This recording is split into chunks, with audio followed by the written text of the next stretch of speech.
সেই পাণ্ডৱকে আজি ধৰ্মৰ সন্তান বুলি প্ৰচাৰ কৰিছে ঋষি মুনি কৰে।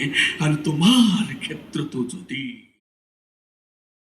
কুৰ্মবলি পতন দুৰ্যোধনৰ অশ্বমেধ যজ্ঞ নাটভাগৰ দুটা চৰিত্ৰ লৈ আহিছোঁ, এটা ধৃতৰাষ্ট্ৰ, আনভাগী দুৰ্যোধন। সন্মুখত পিতামহক ৰাখি ধৃতৰাষ্ট্ৰই নিজৰ মনৰ কিছু ক্ষোভ, কিছু দুখ অৱগত কৰিব বিচাৰিছে। এই সংলাপটিৰ আমি কৰুণ আৰু লগত কিছু অংশত বীৰ ৰস মিশ্ৰিতভাৱে নিক্ষেপণ কৰিবলৈ আগবাঢ়িছোঁ।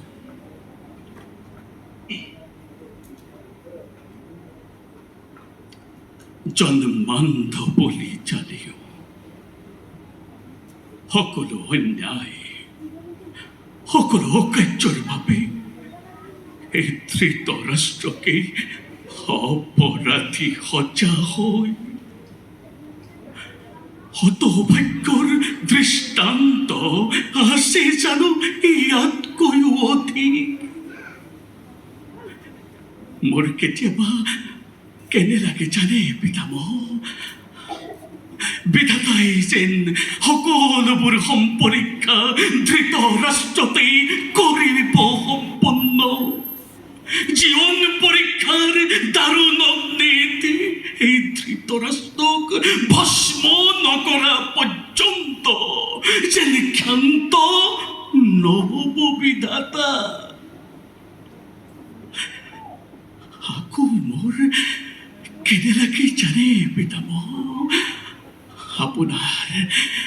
আপোনাৰ আঙুলিত ধৰি কৰি যাম যেন মোৰ শৈশৱলৈ, য'ৰ পৰা ভুল কৰিছিলোঁ ঠিক তাৰ পৰাই জীৱন পুনৰ আৰম্ভ কৰিম।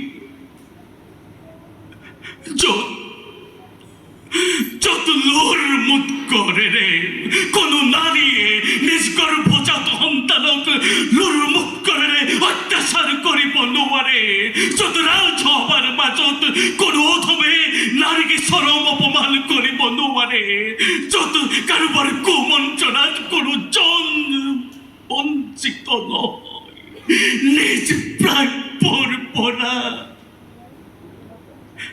তাৰ বাবে সদা হস্তম থাকিব এই ব্যাস পুত্ৰ ধৃতৰাষ্ট্ৰ।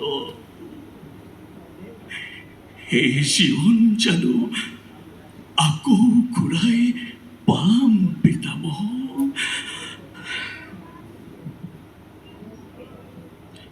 অন্যটি দুৰ্যোধনৰ সংলাপ বীৰকত আছে। সন্মুখত মাতৃয়ে আশীৰ্বাদ দিছে যথা ধৰ্ম তথা জয় বুলি। তেতিয়া বীৰকতেই দুৰ্যোধনে সংলাপটি কৈছে এনেদৰে: মাতা,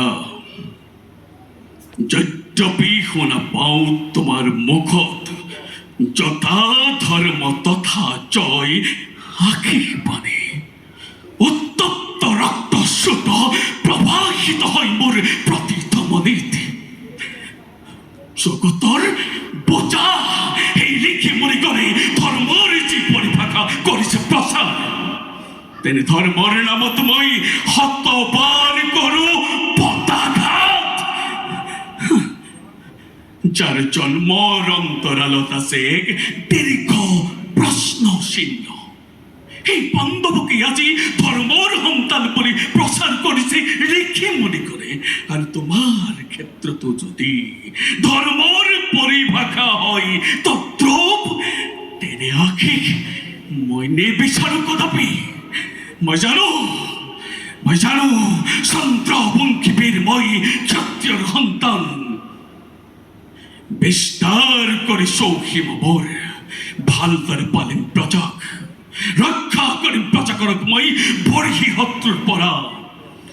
এই মাত্ৰ ধৰ্ম দুৰ্যোধনৰ, কদাপিতো বিচলিত নহওঁ নিজ ধৰ্মৰ পৰা। ধন্যবাদ।